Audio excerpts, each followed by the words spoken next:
पहला है जो ये 2019 में पूछा गया है, क्योंकि 2019 वाला सवाल ज़्यादा रिपीटेड है इसलिए मैंने पहले रखा है। भाषा अधिगम प्रारंभ होता है, यानी लैंग्वेज लर्निंग स्टार्ट फ्रॉम, क्योंकि काफ़ी स्टूडेंट ने मुझसे ये बोला था कि आप केवल हिंदी में आप देते हो, इंग्लिश में नहीं, इसलिए मैंने इस बार कोशिश किया है कि इंग्लिश में भी मैंने लिख दूँ। ठीक है, तो ऑप्शन है आपका पठन, लेखन, वाचन, इनमें से कोई नहीं।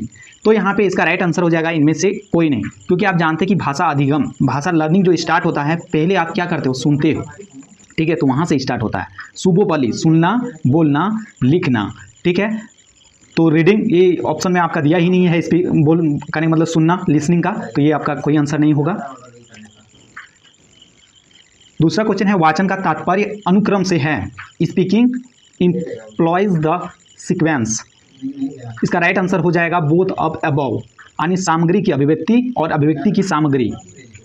अगला प्रश्न है अभिव्यक्ति सामग्री प्रणाली का उपयोग किया जाता है। The expressions content channel is used in. वाचन, लेखन, बोथ, तो इसका राइट आंसर हो जाएगा बोथ, यानी इसका स्पीकिंग और राइटिंग दोनों में इस्तेमाल होता है। अगला प्रश्न है कक्षा में संचार को निम्नलिखित कारक प्रभावित करता है। The following subjects influence communication in classroom. Option है सामाजिक एवं शारीरिक, मानसिक, बौद्धिक। तो इसका जो तीनों जो है यहाँ पे वो सारे प्रभावित करते हैं, तो करेक्ट आंसर हो जाएगा उपरोक्त सभी, यानी इनमें से सभी। समझ आधारित होता है, अंडरस्टैंडिंग डिपेंड ऑन। पठन लेखन प्रणाली पर, वाचन श्रवण प्रणाली पर, both A and B or none. तो इसका राइट आंसर हो जाएगा दोनों, both and A and B, यानी पठन और वाचन दोनों जो है समझ, अंडरस्टैंडिंग डिपेंड ऑन, क्योंकि समझने के लिए आपको दोनों चीज़ें करनी पड़ेगी। भाषा की सबसे छोटी इकाई स्वर, ध्वनि, वर्ण, शब्द। Which one of the smallest unit of language. तो क्या हो जाएगा, ध्वनि। देखिए वे ध्वनि, वर्ण, शब्द, पद और वाक्य आता है। ठीक है, कोई भी अगर आप देखते हो तो ध्वनि आता है, उसके बाद वर्ण आता है, शब्द आता है, पद आता है, वाक्य आता है। ठीक, तो काफ़ी मैंने भी गूगल में सर्च किया तो वहाँ पे कहीं ध्वनि इक्वल टू वर्ण भी बताया जा रहा था, तो ध्वनि को ही वर्ण भी कहा जाता है। तो यहाँ पे मैंने कर्म जो यहाँ पे लिखा क्रम कि ध्वनि के बाद वर्ण आता है, वर्ण से ऊपर शब्द, शब्द के बाद पद, फिर वाक्य। ठीक है, अगला प्रश्न है आपका व्याकरण में सूत्र विधि किसे कहते हैं। Which is called formula method in grammar. Deductive method, inductive method, cooperative method और क्वेश्चन आंसर मेथड। हिंदी में निगमन विधि, आगमन विधि, सहयोग प्रणाली विधि, प्रश्नोत्तर विधि। तो व्याकरण में सूत्र विधि किसे कहते हैं, इस क्वेश्चन में कंफर्म मैं नहीं हूं, लेकिन मैंने काफ़ी सर्च किया और मुझे निगमन विधि सबसे ज़्यादा सूटेबल लगा एज पर माई नॉलेज, निगमन विधि।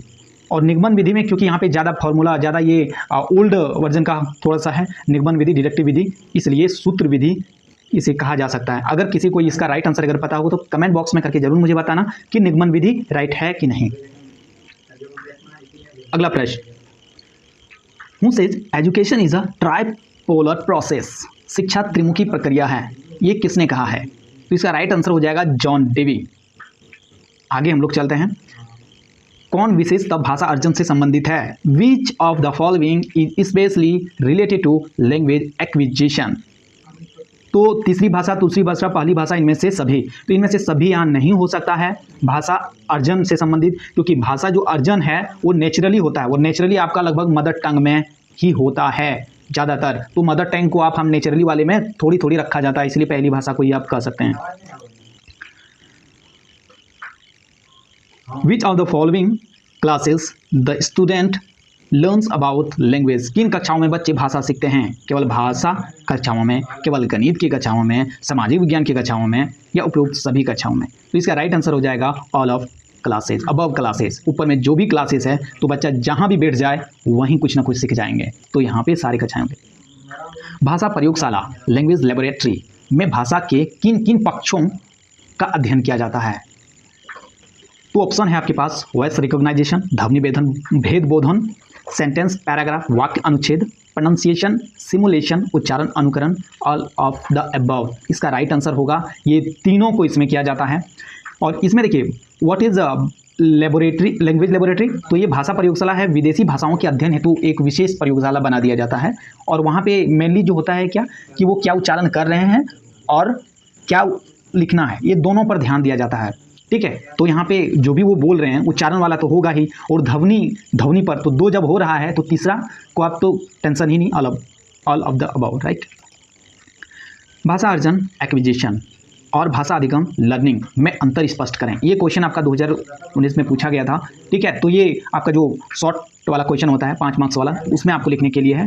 तो जो है वो मैंने यहाँ पे लिख दिया है, भाषा शिक्षण में साहित्य की भूमिका, वो भी, और ऑब्जेक्टिव के साथ में ये सारे भी मैंने क्वेश्चन कलेक्ट करके यहाँ पे ये कर दिया है, ठीक है। सार्वभौमिक व्याकरण क्या है, आप ये सारे देखना। मैं ऑब्जेक्टिव क्वेश्चन पर ज़्यादा फोकस कर रहा हूँ क्योंकि आप इसको, मैं ऑलरेडी PDF में ये सारे क्वेश्चन मेंशन कर चुका हूँ। 2021 का जो क्वेश्चन है वो आप देखिए। संवाद का प्रयोग किया जाता है, डायलॉग्स आर यूज्ड शारीरिक विकास हेतु, जिज्ञासा और समझ हेतु, केवल बौद्धिक विकास में या नाटक और अभिनय करने में। तो संवाद का हम लोग कम्युनिकेशन कहाँ करते हैं, शारीरिक विकास कोई मायना नहीं, जिज्ञासा और समझ ये हो सकता है, केवल बौद्धिक विकास में तो ये गलत, क्योंकि कोई चीज़ को एक्सेप्शन आप नहीं मान सकते हो। केवल जब भी आप ये याद रखना कि आप B.Ed का एग्जाम दे रहे हो, और जब भी इस तरह का केवल ओनली वर्ड वाला रहेगा ना, वो कभी भी नहीं हो सकता आंसर राइट, ठीक है। तो क्या होगा, एक्टिंग एंड प्लेज, क्योंकि संवाद हम लोग कम्युनिकेशन नाटक में होता है, अभिनय में होता है। भारत की संविधान सभा ने हिंदी को भारत की राजभाषा ऑफिशियल लैंग्वेज के रूप में कब स्वीकृति दी? तो 26 नवंबर 1950, जनवरी जो है 26 जनवरी 1950, 14 सितंबर 1947, 14 सितंबर 1949।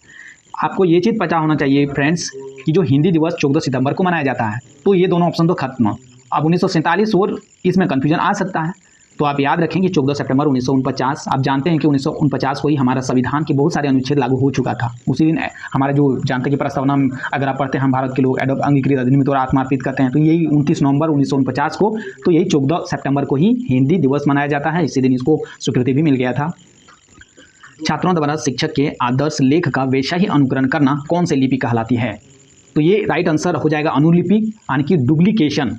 तो देखिए डुप्लीकेशन क्या होता है, जब शिक्षक कुछ लिखने के लिए सपोज एक वाक्य दे दिया और बोले कि उसी को, जैसे कि बोले कि भारत महान देश है, इस सेंटेंस को आप देख देख के लिखिए कॉपी में पूरा लाइन, तो उसी को कहते हैं अनुलिपि। अनु मतलब अनुसरण करें, जो ऊपर में लिखा गया। श्रुति लिपि होता है जो डिक्टेशन मतलब सुनकर जो लिखा जाता है, शिक्षक बोल रहे हैं कि एक था बंदर, ठीक है, इस तरह से बच्चा लिखेंगे एक सा बंदर, इस तरह से। प्रतिलिपि क्या होता है, बच्चा को बोल दिया जाएगा कि आपका एक बुक है, ये वाला बुक, इस स्टोरी को यहाँ से यहाँ आप लिख के दिखाइए। जो आप लोग जब छुट्टी के समय में, आप जब बच्चे थे छोटे प्राइमरी लेवल में, तब आपको जब छुट्टी का महीना होता था, तब वहाँ पे प्रतिलिपि ही पन्ना भर भर के 10 पेज 20 पेज 30 पेज लिखवा के आपको दिखाना पड़ता था, तो वो चीज़ प्रतिलिपि हो गया। सुलेख हो गया, इसको भी हम लोग कैलीग्राफी कहते हैं। आपको जैसे कि आप पेंसिल वगैरह से लिखते हैं शुद्ध और करने के मतलब आपकी राइटिंग को बेटर करने के लिए, तो वो सुलेख हो गया। अगला, भाषा सीखने का सही क्रम है the correct sequence of language learning. तो यही यहाँ पे सुनना, पढ़ना, लिखना वगैरह जो भी है आप देखना, तो इसको सुनना, पहले हम सुनेंगे, फिर बोलेंगे, फिर पढ़ेंगे, तब लिख पाएंगे। लिसन करेंगे, स्पीक करेंगे, रीड करेंगे, फिर राइट करेंगे। इसको शॉर्ट में याद कर सकते हो, इसका पहला वर्ड को ले लेके, तो इसको सुबोपली आप पढ़ सकते हो, सुबोपली हिंदी में। बहुभाषी कक्षाओं के लाभ, explain the advantage of multi language classroom. ये क्वेश्चन पूछा गया था उसमें शॉर्ट वाले। भाषा अधिगम में नाटकीय वार्तालाप, क्वेश्चन आप देखते जाना, ये सारे शॉर्ट क्वेश्चन था। श्रवण कौशल से था, छात्रों के पठन कौशल विकसित करने वाली विभिन्न कक्षा, जो मैंने PDF में आपको ऑलरेडी प्रोवाइड कर दिया है। विद्यालय पाठ्यचर्या में भाषा एवं विषय के रूप में आप किस प्रकार। अब यहाँ पे BBMKU जो 2023 में आया, 23 में आया था, वो वाला क्वेश्चन आप देखिए। भाषा सीखने का सही क्रम, ये भी पूछा गया था। तो सुनना, बोलना, पढ़ना, लिखना, यानी सुबोपली। चलिए आगे, बोलचाल की भाषा की सबसे छोटी इकाई, द smallest unit of spoken language, सवनिम, फोनिम। क्योंकि यहाँ पे ऑप्शन में जैसे दिया है, देखो सवनिम हम लोग कहते हैं फोनिम, जो आप पढ़ते हो ना, टोटल 44 फोनिम होता है, ठीक है, टोटल 44 फोनिम होता है। जैसे ABCD आप पढ़ते हो ना, तो ABCD A हम लोग पढ़ते हैं, तो उसको देखना AE, अब जब भी एकार वगैरह थोड़ा सा ई रहता है, किसमें हम लोग स्ट्रिक्स डालना है, उस चीज़ को हम लोग फोनिम कहते हैं, जो फोनेटिक साइंस के अंतर्गत में आता है, ध्वनि विज्ञान के अंतर्गत में। गहन पठन संदर्भित करता है, इंटेंसिव रिफर्स टू विस्तृत जानकारी के लिए, आनंद के लिए, संपादन के लिए, किसी और के लिए पाठ पढ़ना। तो देखिए गहन मतलब आप देख रहे हो कि बहुत ज़्यादा सीरियस स्टडी कर रहा है, तो ये चीज़ आप सीरियस स्टडी कब करोगे, बहुत ज़्यादा जानकारी लेने के लिए, तो इस विस्तृत जानकारी लेने के लिए। निम्नलिखित में से किस विधि या दृष्टिकोण में छात्र के मातृभाषा शिक्षा का माध्यम नहीं होता है या नहीं है? तो देखिए व्याकरण अनुवाद विधि, ग्रामर ट्रांसलेशन मेथड, प्रत्यक्ष विधि, संरचनात्मक दृष्टिकोण, संचार दृष्टिकोण। तो ये 4 विधि है, जिसमें जो प्रत्यक्ष विधि डायरेक्ट मेथड होता है, इसमें जो है मातृभाषा का कोई रोल ही नहीं रहता है। बाकी तीनों में थोड़ा थोड़ा कम बेसी करके रहता ही है, ठीक है। प्रत्यक्ष विधि में एकदम नहीं रहता है मातृभाषा का रोल। सार्वभौम व्याकरण की अवधारणा जुड़ी है। तो the concept of universal grammar is associated with, तो ये चॉम्स्की द्वारा जुड़ी हुई है, क्योंकि आप जानते हैं स्किनर, पियाजे ये सारे चाइल्डहुड्स वगैरह से जुड़े हुए हैं, और वाइगत्स्की जो है सोशल से जुड़े हुए हैं, कल्चरल से, सोशियो कल्चरल थ्योरी इसने दिया था, ठीक है, और इसने कॉग्निटिव थ्योरी दिया था, ठीक है। लेकिन चॉम्स्की ने जो दिया था कि कैसे व्याकरण को बच्चे कैसे सीखते हैं वगैरह, ठीक है, भाषा को कैसे सीखते हैं, तो ये जो सार्वभौम व्याकरण से जुड़ी है तो चॉम्स्की का। अगला है परिपेक्ष और वर्णात्मक व्याकरण में अंतर है। ये सारे क्वेश्चन पठन और लेखन के बीच संबंध, अंग्रेजी शिक्षण के व्याकरण अनुवाद, ये सारा क्वेश्चन पूछा गया है। भाषा अभिव्यक्ति के प्रकारों को लिखें, ये पूछा गया है। व्याकरण पढ़ाने की विविध विधियों को वर्णन करें, ये पूछा गया है। भाषा अधिगम और भाषा के द्वारा अधिगम में अंतर स्पष्ट करें, ये चीज़ पूछा गया है। भाषा अधिग्रहण के विभिन्न पहलुओं को बताएं तथा अधिग्रहण से जुड़े सिद्धांतों को लिखें, ये भी मैंने PDF में ऐड किया है।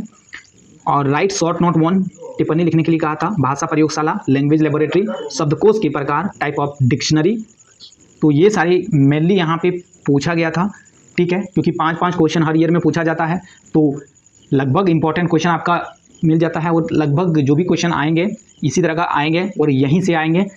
तो अगर ये वीडियो आपको थोड़ी सी भी हेल्पफुल होता है तो इसको शेयर जरूर करें, और लाइक करना भूल गए तो लाइक करें, and click here for YouTube हमारे चैनल में जुड़ने के लिए, जो मैं PDF प्रोवाइड करता हूँ अपने टेलीग्राम पे, और भी जहाँ से हमारे जुड़े हैं, तो आप इसको क्लिक करेंगे यहाँ पे तो इसमें लिंक खुल जाएगा, आप लिंक से हमारे डायरेक्ट चैनल पे आ सकते हैं। Thanks for and subscribe for more and more notifications and regular update. Thank you.